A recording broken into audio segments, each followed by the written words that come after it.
Hi, I'm Johnny from UltimatePaperMache.com, and if you watch my channel at all, you probably saw the little goblin that I made. I think it was back in February, just his head. There were some problems that I had when I was making this, and I have discovered how to fix that when I make another one.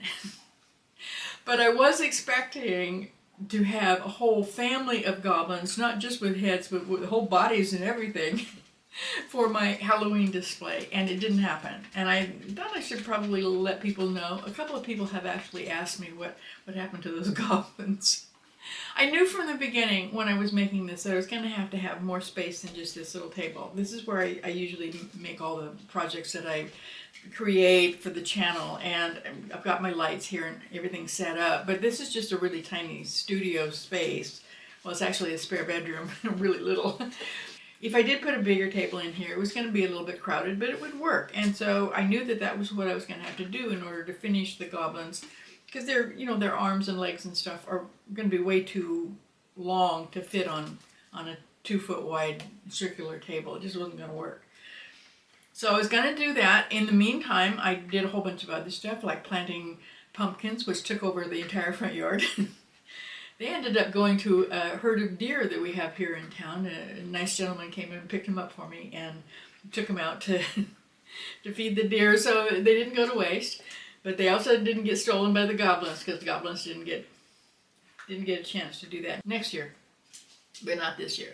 I bought a little toy wagon for the goblins to pile the pumpkins into. I made the little interior pattern. I think you might have seen me do that for the rabbit that's going to pull the cart for them. So I did some stuff, but I didn't get to put the bodies on the goblins. And the reason for that is it started to rain. The basement gets wet every year, a little bit, around the edges. But this time, everything started getting wet, and I had to pull everything really fast out of the basement. It was a whole lot of work. I had to pull it up. It all went, like half of the studio was completely filled up with boxes and stuff, the tools and things that I kept but don't know why. And then a whole bunch of other stuff ended up in the garage, so I couldn't fit the car in there anymore. I decided I'd had enough with wet basements, and so I called a contractor to waterproof it. Took them a month to get here because everybody else's basement was wet too. And when they were working on it, they found some old cast iron pipes underneath the concrete that had to be replaced because they were just shattering. They were just so old. And the plumber in town has been so busy. There's so much building, everything, the new house is being built, everybody's adding on to things, and so the plumber has been just really overworked here.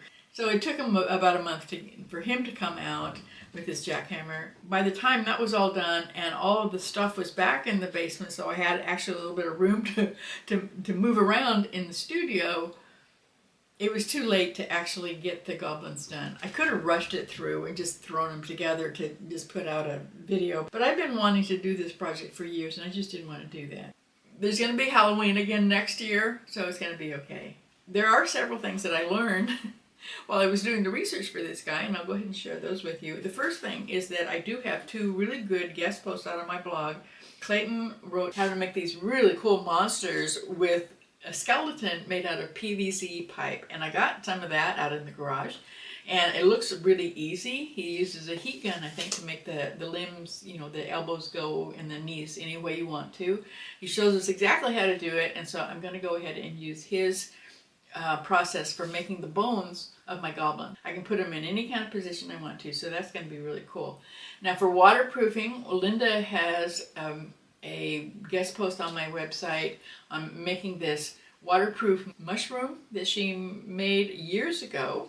I've never actually used her method, but she lives in northern Florida where it rains a lot, and it's been outside for a really long time. So that's what I'm going to be doing for actually waterproofing these guys. Now, the other thing that I learned when I was doing, I think it was when I was working on his wife, I found out that there's a way to make the faces that's an awful lot easier than what I showed you when I made the video about this guy.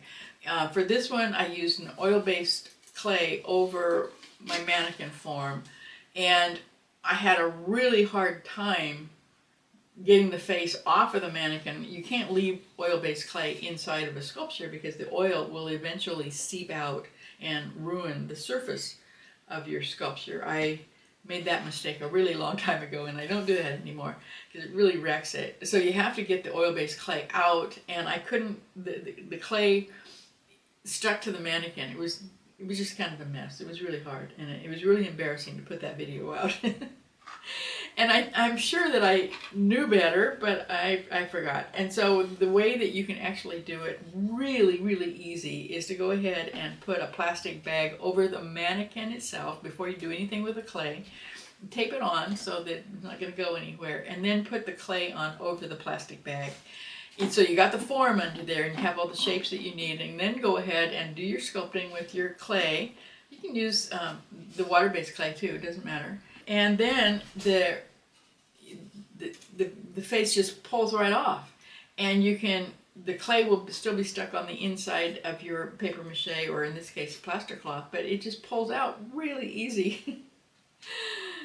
I don't know why I didn't know that when I was doing this guy, but I like him a lot better than her. I'm not excited about her face.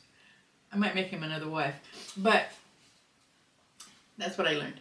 So now I do have some other projects that I'm working on. The camel here, I haven't decided yet. I'd like some input from you. Actually, he's really very close to camel colored already because I used the brown paper from Amazon boxes. So I was almost thinking of leaving him the paper color, but paint his eyes and stuff. What do you think? Should I do that, or I don't know. The painting part's always the part of these projects that makes me nervous.